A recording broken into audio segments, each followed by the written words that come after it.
Uno, dos, tres. ¡Leaky Telecon! Who has the best costumes in this movie, and it doesn't have to be your own character? But it is, though. It is. Right? I'm sorry. My costumes are pretty fly. I liked my jumpsuit the most. I remember just watching Ruth's process in making it. Every time I went for a fitting, there was different colors added to it, iridescence and what have you. And in the end, it's such a sculptural piece on my body. I loved it. I love the Midnight Angels outfit, but I was like, guys, you gotta make the eye holes bigger. Need peripheral vision. This guy, he has the best costume.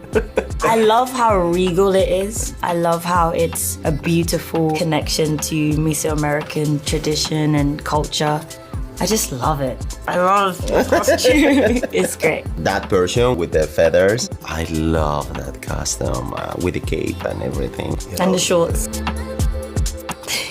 Thank you. My people call me Kukungkan, but my enemies call me Namor. What is the most memorable thing a fan has said to you about your character? I mean, Shuri is really loved. A memory for me was going to Disneyland and seeing a little girl with a Shuri t-shirt on. She was like this high, and she ran up to me and she hugged me. She's like the princess on her t-shirt came to life in front of her. I said I loved her. She said she loved me back. That was the most memorable thing. One of the most surprising experiences was in London. This young white English boy, he just really wouldn't let go of my hand and was just looking at me with great joy. And his father was like, I'm so sorry, you're just his absolute favorite.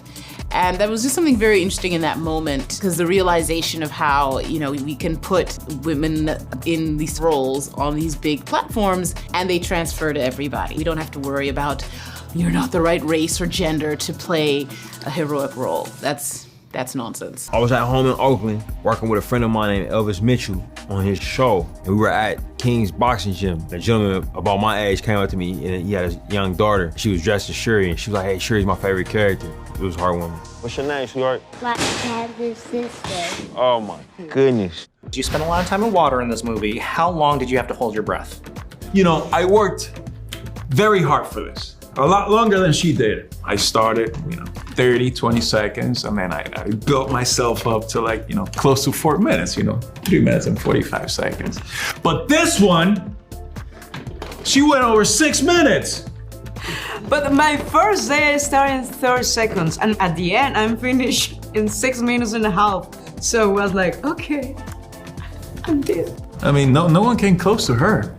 How did you as a cast decompress? We laughed a lot. We would remember things about Chadwick and exchange stories. His memory was alive, so it wasn't all, morose. It was actually quite a joyful process. And the process of making this film was therapeutic, and we were all just so happy to be back together again. I spent a lot of time with Letitia, especially. Amazing Angela would have special outings, and we'd go watch a movie at a place where, they're feeding you and plying you with drinks at the same time as watching the film. So, she was really amazing with that. What is your favorite cast tradition on set?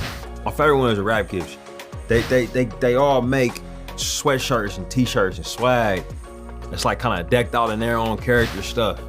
And it's like a competition. Whose merch was better? Then I had an epic one, man. Epic one. That says bald-headed demon. But it's got an image of the top of Okoye's head with the tattoo, and then the blue eyeshadow that she has on at the end of this film. But I would say it's the merch. What is your favorite Telecon word, and what does it mean? Likik Talokan. It's powerful. It's like, hey, let's go. Uno, dos, tres. ¡Leaky Telecon!